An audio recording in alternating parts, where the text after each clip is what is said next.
I'm Jacob Stafford, and I live here in Boston, Massachusetts, and I'm originally from Texas. I just went to Texas A&M, which is a big college out in Texas. Now I work as a software engineer for a company called Wayfair.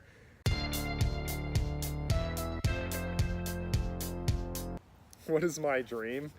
I am already living my dream. Like, I grew up in a pretty poor, not really that poor, but in the beginning of when I was younger, like my mom was a single mom, and so didn't have as much money. I really just wanted to get like a good job. That was, and as just working as a software engineer was all that I pretty much really wanted to do.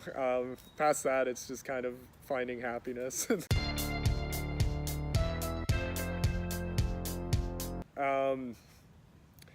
Damn, I would say just happiness. Like, I really think that it's important to just generally be happy.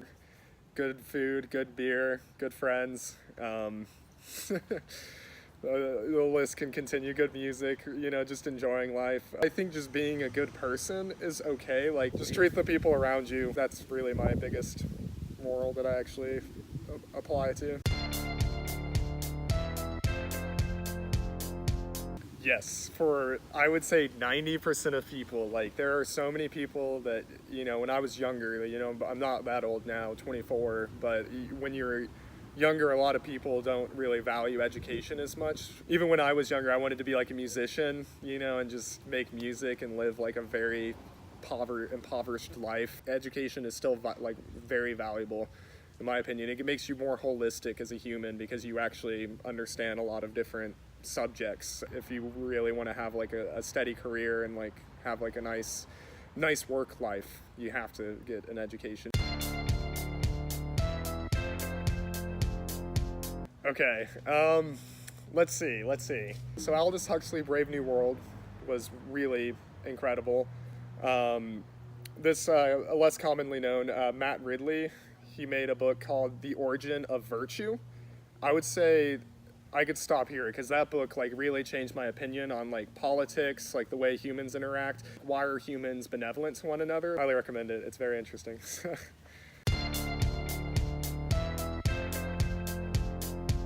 I will, if it's like a first date, I'll always pay. After like there's like an established relationship, like I think it gets kind of complex because it depends like how much money people make. In America, it's weird too because women have like either like they make just as much as men. Like I would say most of the time splitting it is more reasonable. Like that's what I do most of the time. But like on a first date, like the first like couple dates, I will always pay because like I think it's just kind of I'm like that's kind of like traditional of me. Okay, so this is like, it depends on the marriage. Marriage is, in my opinion, just dumb in general. Like, I think that it's just a really bad construct. If you have kids together, that is like a reason to get married, I guess, but marriage doesn't really mean anything in my opinion. Like, people put too much stress on it. When you're saying to get married, like the idea of it is that you're staying with them forever is just stupid, like in my opinion. Because it's like, okay, I'm gonna be with someone that's gonna change as a human being, have different desires like 10 years from now. We're gonna have completely different lives. I'm gonna be a totally different person. Why am I like feel like I have to be obligated to be with this person if it's not happy? And a lot of people aren't in happy marriages. A lot of people are in lovely marriages, like, and they have it for their entire life. I'm not saying there's anything wrong with that. Even like I said, even if you have kids, like I think that, you know, obviously that makes more pressure, but people shouldn't stay together if they're not happy and they don't see like why. I personally would not care. I would be like happy that they did that. I would be very happy that they were able to make that decision for themselves. It would make me really angry if like they came out when they were like older or something and they like, you know, it took them that long to figure it out.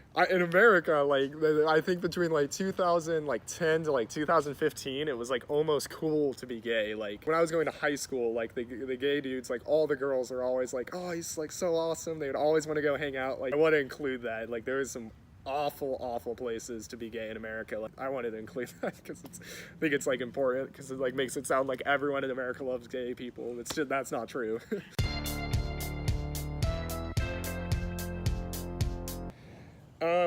I mean, I'm not like super educated on like a lot of the policies that are going on, but I do know that it really does still exist. Like if you look at like the Middle East, like Syria, for example, like the Russian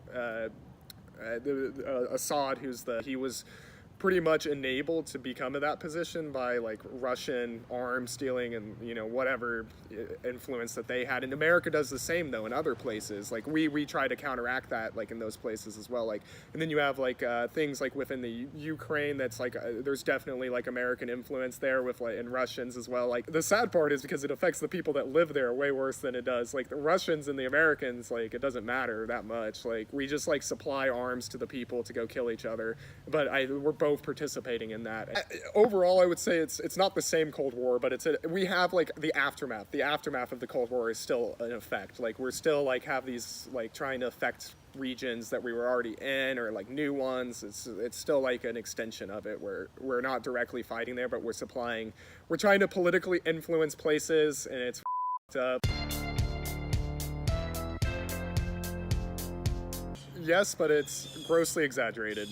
It's the same thing that they just trying to do in other countries. You just want the political dissent because it weakens those countries so they can't meddle with you as much. Like it makes sense. Like all countries do this to each other. And it didn't really change America, but it probably did happen. We're doing probably way worse things to the Russians. Like there's no way we're not doing other things like that, you know, to them. So it's mutual.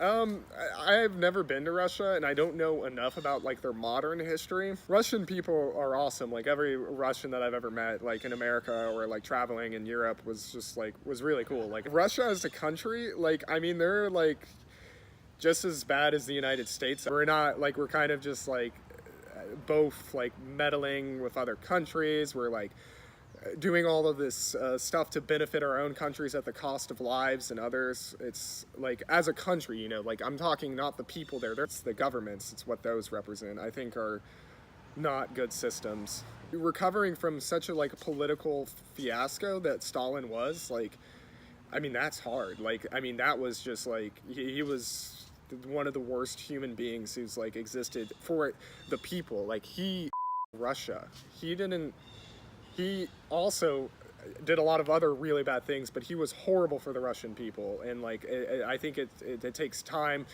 culturally and like, you know, politically from that, like that is a very difficult position to be in. And I think Russia's still like, they are still recovering like from it. And like the USSR falling, and like that wasn't that long ago. My favorite drink? Coffee, maybe. A cappuccino, specifically. Broccoli. Totally. Oh, family. I visited a lot recently. Like, give me one moment. At this point, Argentina. For sure. I definitely want to go there. I really want to say Germany because they've like, because of like what happened there, they're like such a better country now. Like going from complete depression to like one of the strongest economic powers in the world. That's kind of a dumb answer. I would say the Americans. Let's change it. The Americans won. Hitler. Because he didn't his own people. Oh no. For other people, yeah, but not, no. I mean, from like growing up as an American, like no. Like I wouldn't say so. There's so much here.